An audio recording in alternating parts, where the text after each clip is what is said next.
네, GPT-3의 발표를 맡은 강성원입니다. 참고로 9주차가 아니라 8주차입니다. 네? 네, 컨텐츠 구성되어 있고요. 일단 이 모델 사실 굉장히 쉽습니다. 일단은 사전학습이라는 건 미세 조정이랑 이어지면서 사전학습된 모델을 직접 조정하는 추세가 요즘 발전을 하고 있었는데 미세 조정을 위한 데이터가 필요한 게 큰 문제가 있다. 크게 세 가지 정도가 있는데 일단 각각 작업에 따라 대규모 지도학습을 또 해줘야 되기 때문에 데이터를 추가로 확보를 해야 된다. 그러다 보니까 작업 영역에 제한이 되더라. 그리고 파인튜닝 데이터가 적을수록 학습의 편향이 심해져서 실제 문서에 대한 일반화 성능이 낮아지는 경우가 있더라. 그렇기 때문에 우리의 최종 목표, 인간처럼 일정 수준 이상의 세밀한 작업을 기대하는 모델을 만드는데 한계가 있더라. 그래서 메타학습이란 걸 꺼냅니다. 메타학습으로 파인튜닝 없이 우리 작업을 한번 해보자. 그래서 그동안 NLP 모델들은 이제 파라미터가 170억 개까지 확보가 되었었는데 인 컨텍스트 러닝, 메타학습은 이제 다양한 작업과 기술을 파라미터에 포함하는 방식이에요. 그러니까 이 작업이 무엇이다를 어떻게 해야 한다라는 파라미터에 포함을 시켜서 한 번에 학습을 한다는 겁니다. 근데 파라미터 개수가 점점 커지니까 인 컨텍스트 러닝도 같이 성능이 좋아질 거야 라고 생각을 해서 이 논문을 쓰기 시작했다고 합니다. 그래서 170억 개에서 1750억 개 거의 10배를 늘렸죠. 그래서 GPT-3를 만들어서 가설을 검증을 해봅니다. 나중에 나오겠지만 이제 퓨샷은 10개 이하 예시를 준 경우고 원샷은 1개 예시를 제로샷은 0개 예시 대신 자연어 지시만 존재하는 경우입니다. 예시문 개수에 따라 다른 성능, 개수의 다른 성능 향상 정도는 모델이 커질수록 그 효과가 크다. 즉, 모델이 클수록 예시문 개수가 한 개에서 두 개로 올라갈 때 성능이 더 폭발적으로 오른다라고 말을 하고 있습니다. 제로샷, 원샷은 계산과 단어 정렬에서 유망하고 퓨샷은 이제 소타급 성능을 달성을 했더라. 자연어 추론, 독해는 아직 약하더라. 커먼 크롤링 데이터, 그러니까 저희가 흔히 사용하는 일상에 있는 데이터를 크롤링해서 학습을 시켰는데 데이터 오염에 신경을 좀 썼고 여러 크기로 만들어 봤는데 결국 클수록 메타 학습을 잘하더라 라는 게 요약입니다. 쉽게 말하면 파인튜닝 없이 범용적인 모델을 만들고 싶다. 어떻게? 파라미터 겁나 많이 넣어서 라는 겁니다. 인트로듀싱입니다. 인컨텍스트 러닝이 뭔지 한번 보겠습니다. 일단 그림 먼저 보시면 여기 시퀀스 1에 산술 계산이 들어있어요. 그러니까 이건 덧셈 작업이구나 라는 거를 모델이 자체적으로 학습을 합니다. 두 번째 시퀀스를 보시면 오탈자 교정인데 얘가 오탈자 교정이구나 라는 거를 자체적으로 또 학습을 하는 거예요. 이게 무슨 작업인지 말을 안 해주고 세 번째도 뭐 번역이죠. 이것도 번역 작업이구나를 모델이 알아서 학습하게 하는 겁니다. 그래서 비교를 해보자면 파인튜닝과 파인튜닝의 장점은 다양한 업무에 강력한 성능이 가능하다. 단점은 새로운 대규모 데이터셋이 필요하다. 왜? 파인튜닝을 해야 되니까. 그래서 퓨샷은 가중치 갱신을 안 합니다. 사전학습하고 끝이에요. 그렇게 이 세 개로 또 나뉘는데 퓨샷부터 보면은 이제 문맥과 결과로 이루어진 예시를 K에게 제공합니다. K는 10부터 100 사이입니다. 그래서 어, 문맥과 결과, 그리고 문맥과 예측해봐라고 이제 주는 겁니다. 그다음 원샷을 보면은 자연어 작업 자연어 작업 지시랑 한 개의 예시. 야, 너 지금 번역해라고 하고 예시는 이런 거야라고 합니다. 이게 이제 저희 인간의 작업 수행 방식과 가장 비슷하기 때문에 썼다고 합니다. 그 위에 제로샷을 보면은 정말 명령만 시키는 거예요. 번역해라라고. 그럼 치즈가 뭘로 되냐? 라고 하는 겁니다. 그래서 이제 다양한 모델 사이즈를 만들어 봤는데 뭐 결국 GPT-3가 1750억 개의 파라미터를 가지고 있고 다양한 모델이지만 토큰 컨텍스트 윈도우 즉 입력하는 토큰 아, 컨텍스트의 크기는 2048로 모두 통일을 했다고 합니다. 그러면 어떤 데이터를 사용했냐? 직접 크롤링을 했는데 아래 세 가지 전처리를 조금 했다고 해요. 그러니까 텍스트 전처리를 조금 하고 중복 제거도 하고 고품질 참조 말뭉치를 추가했다. 그러니까 책이랑 위키피디아에서 좀 정형화된 말뭉치를 가져왔다라고 합니다. 그래서 4.5 테라바이트의 크기를 가졌고요. 데이터 오염 문제가 있었는데 데이터가 워낙 방대해서 검증 데이터마저 학습하는 문제. 위키피디아 다 긁어버리면 물어봤을 때 그냥 바로 학습한 대로 똑같이 나와버리는 문제가 있으니까 데이터 오염이라고 하고요. 필터링 과정에서 오류가 있었는데 이 첫 번째 문제를 해결하기 위해서 필터링을 진행했는데 그 과정에 오류가 있었대요. 근데 문제는 이제 비용 문제로 재학습에 실패했다. 그래서 조금 오염된 데이터로 학습을 진행했다라고 논문에서 밝혔고요. 데이터가 큰 만큼 에폭을 다 못 돌리기도 했습니다. 위에 보시면 여기 0.44 에폭을 돌렸다. 얘는 뭐 2.9 에폭을 돌렸다. 0.43 에폭을 돌렸다라고 나와 있습니다. 그래서 이제 학습을 시켰는데 파월로우 몇 법칙이라고 하더라고요. 몇 법칙 한국말로 한 수가 다른 수의 거듭 제곱으로 나타나는 상태. 쉽게 말해 이제 y는 x분의 1 그래프를 생각하시면은 좀 쉬우실 겁니다. 그래서 어떤 태스크들을 해봤냐? 언어 모델링, 클로즈 작업, 문장 단락 완성, 질의응답, 기계 번역, 상식 추론, 질의응답, 독해, 슈퍼글루, 자연어 추론까지 여러 가지 태스크를 진행을 시켜봤다. 그래서 결과를 보자.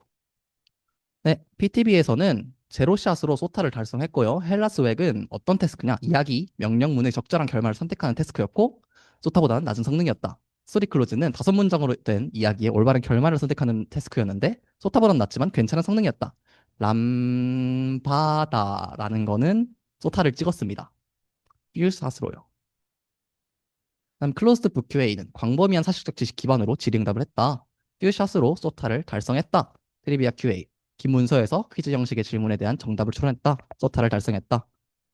모델이 커질수록 더 많은 지식을 파라미터에 흡수한 것이라고 논문에서 표현을 합니다. 왜 모델이 클수록 성능이 좋냐라는 답변인 것 같아요. 그다음은 학습 데이터에 영어가 많기 때문에 영어로 번역하는 게 영어에서 다른 언어로 번역하는 것보다 더 좋은 성능이 있더라. 그리고 공통적으로 제로샷, 원샷, 퓨샷 모두 모델이 커질수록 성능이 증가하더라. 일단 보면은 이제 위노 그랜데 데이터 셋이 있는데 두 개의 선택지 중 문맥상 더 적절한 단어를 고르는 문제라고 합니다. GPT-3가 소타랑 비슷한 성능을 냈다고 해요. 아, 소타가 아니라 그 미세 조정된 로버타 라지랑 비슷한 성능을 냈다고 해요. PIQA는 일상적인 물리적 상식을 평가하기 위한 두 지문 중 정답을 고르는 태스크였습니다. 근데 소타를 달성이 했는데 사람 수준에는 아직 못 미칩니다. 물리적 또는 과학적 추론 태스크도 있었는데 위에 보면은 다양한 태스크들에 대해서 측정을 했어요. 소타를 찍었고요. 독해 COQA라는 태스크에서 인간 수준이지만 소타에는 못 미치는 성능을 보였다고 합니다. 슈퍼글루는 아주 고난도 문제를 이제 묶은 테스트인데요. 그냥 글루가 너무 쉬워져서 슈퍼글루가 나왔다고 합니다. 정말 인간 수준인지 이제 판별을 했습니다. 근데 인간이라기에는 조금 아쉽다. K 그러니까 예시의 개수죠. 제공하는 예시 개수를 32개까지 늘림부터는 별로 유의미한 향상이 없더라. ANLI 문장 A가 주어졌을 때 B의 참 모름을 판별하는 태스크였습니다. 일반화 성능과 네, 진짜 추론력을 평가하기에 좋은 태스크라고 해요. 소타는 못 찍었고요.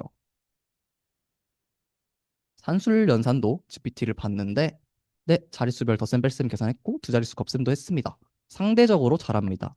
근데 초반에 이제 GPT 나왔을 때 기억하실지 모르겠지만 산술 연산 되게 못했습니다. 단어 조작, 단어 복원 작업도 있었습니다. 근데 퓨샷에서만 어느 정도 성능이 나왔고 정확도 65%라서 사실 쓸 수 있을 정도는 아니라고 합니다.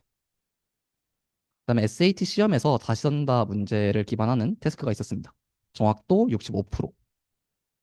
때 맥락 내 메타러닝에서 유의미한 향상을 보였다. 그다음 이게 조금 핵심인데 인간의 뉴스 기사 진입 판별 정확도라는 테스트가 있어요. GPT-3가 가짜 뉴스를 만들고 이게 사람한테 진짜일까요, 가짜일까요를 물어봅니다. 근데 이제 GPT-3 파라미터 제일 많은 놈이 만든 놈의 기사를 보니까 평균적으로 52%만 정답을 맞췄다는 거예요. 근데 사실상 구분을 못했다라는 거죠. 그래서 가짜 뉴스를 매우 잘 만든다. 그런 성능이 있고요. 네, 여기 잘 보시면은 실선이 검증이고 점선이 트레인 로스거든요. 근데 모든 경우에 대해서 트레인 로스가 조금 더 낮게 나오고 검증이 로스가 조금 더 높습니다. 그 이유를 논문에서는 이제 밸리데이션 데이터가 더 어려운 데이터이기 때문이다 라고 했는데 딱히 데이터에 대한 설명이 더 없더라고요. 그래서 논문에서는 아직 GPT-3가 이런저런 한계가 있다라고 적어둡니다. 생성 품질 잘하는데 일관성 부족하다, 물리적 직관 부족했다, 독해 약하다, 빈칸 긴 문장 비교 등에 약하다, 실제 언어 이해나 목표 지향 행동에 적합하지 않다라는 게 아직 사람 수준은 못 미친다. 뭐 사람은 말실수를 조금 해도 어느 정도 맥락으로 태스크를 이해하고 실행하려 하는데 GPT는 그러지 못한다. 여전히 엄청난 양의 데이터가 필요하다.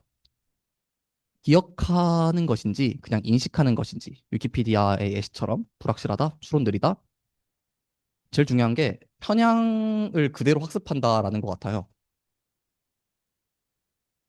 그래서 추가적인 임팩트로 잠재적 오용이랑 에너지 사용 이렇게 두 개가 있는데 허위 정보를 작성해서 데이터가 학습하는 데이터 자체를 좀 꼬아둔다던가 부정액이 이용한다던가 스팸을 뿌린다던가 하는 악의적 이용자들이 있을 수 있고 모델이 전력을 많이 먹습니다. 그래서 공정성 편향 표현이라는 이제 문제가 발생을 해요. 시험을 했을 때 여기 첫 번째 오른쪽 위에 있는 표를 보시면은 왼쪽이 남자였나? 네, 왼쪽이 남자, 오른쪽이 여자에 대한 이제 표현을 GPT-3한테 추론을 시켜봤어요. 그랬더니 뭐 남자는 좀 퍼스너블하고 여자는 좀 골저스하다, 뭐 뷰티풀하다라고 학습이 됩니다. 근데 어찌 보면 편향됐다고도 볼 수가 있을 것 같아요. 그다음 인종을 보니까 감정 분석을 해봤대요. 인종별로. 그러니까 뭐 아시안이나 라틴 계열은 조금 긍정적인데 그러면 이제 블랙은 상당히 낮은 걸 볼 수 있죠.